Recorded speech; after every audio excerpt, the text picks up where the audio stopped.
आज आम गोटे नुआ प्रकार जिनिस तैयारी करवा मात्र 2टा आलू रे बनैबा को आमको किसी असुविधा नहीं 2 मिनिट रे बनी जीवो आ गोटे नुआ प्रकार खाइबा तैयारी हो जीवो। नमस्कार बंधुगण मो चैनल में समस्त की स्वागत जनावछि। तो चलो देखिबा एटा केमिति तैयारी करवा। एइठी मु गैस ऑन करके पानी गोटे ताटिया कड़ाई रे दे देथिली। पानीटा टिके गरम हो गलानी आधरे मु 2टा आलू ग्रेट करके रखिथिली सेटा को दे दवा। एइठी मु 2टा मीडियम साइज आलू धोईकी चोपाटा छड़ेकी भल भाव में ग्रेट कर देइछि। आलूटा पकई सारा पर ताधरे गोटे चमच लुण आ गोटे चमच हलदी पकेवा आ सेई पानी रे गोटे चमच लंका गुंड पकेवा। लंका गुंड पकई सारा पर जीरा गुंड भी गोटे चमच पकेदवा।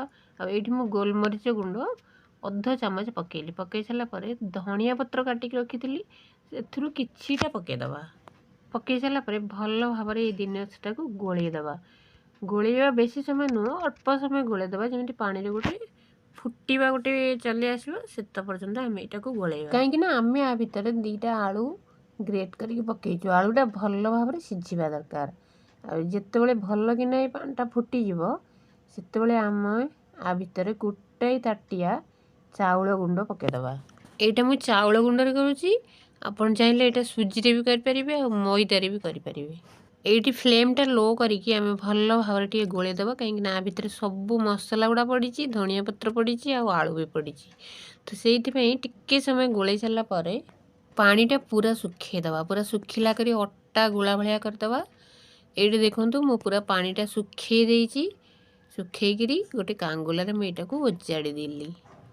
टिके समय आम यहाँ ठंडा करदबा। ठंडा कलापर अटा चकुड़ला भाया टिके चकुड़दबा जमी मंडापिठा पाग कराए सेमती यहाँ को चकुड़ी भल भाव में गोटे अटा गुला परिका करदबा। तापर आम जाइए जिनसा तैयारी यू टिके गुला मु काटिकी नहीं जाऊँगी नहीं सारा पर सेटा को टिके अटा पकई बेलिया पड़ो कहीं ये ना टिके पानिया परिका लगुच। जदि पानिया न होइतबो ताले अटा न पकेले भी चलिबो। एटा को बेसी माड़ीकी बेलिबा ना टिके हल्का हाथ में बेलिबा नले एटा छिड़ी जाई पारे।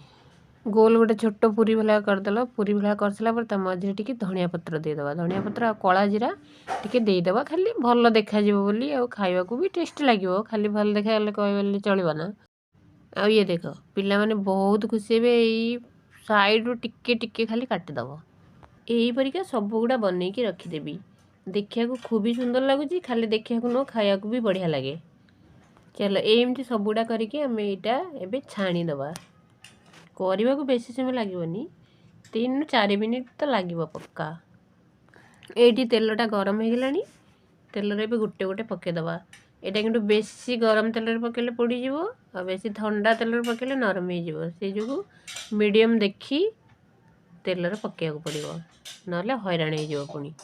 बेसी समय यहाँ रखनी तेल रे टिके खाली फुली आसिले यहाँ को उल्टे पकईकरी काढ़ीदेव कहीं यहाँ चाउल रही आउ इटा आ भितर आलू दिखाई एमती भी नरम हम जिनसटा एबे हो गलानी टिके लाल पड़े यही परिका करके आम छाणीदबा जिनस गुड़ा को। देखा खूब ही सुंदर लगे खाया को भी बढ़िया लगे। ये देख मुझे गोटे भांगी तुम देखा पूरा नरम हो किसी असुविधा नहीं बनइबारे। जिते शीघ्र जदि चाहूब गोटे जिनस बनइबा को ये जिनसटा बनाओ खूब ही शीघ्र हो। देखा कि सुंदर लगुच। एटा मु 2टा आलू और टिके खाली चाउल गुंड पकईकी बनईची। एटा जदि कोठी भी दियो टिफिन ने दियो कि पिला टिफिन स्कूल को दियो समस्ते पचारे जे यहाँ केमी बनईच आ खाइबा को खूब ही सुंदर। किसी बेसी भी खर्च नहीं और बेसी टाइम भी लगे ना। थरे बनईकी देखूँ खूब ही भल लगे। भल लगे गोटे कमेंट करेंगे। बुझे जब असुविधा है मत कमेंट जरूर लिखिए। पुणी मिलवा।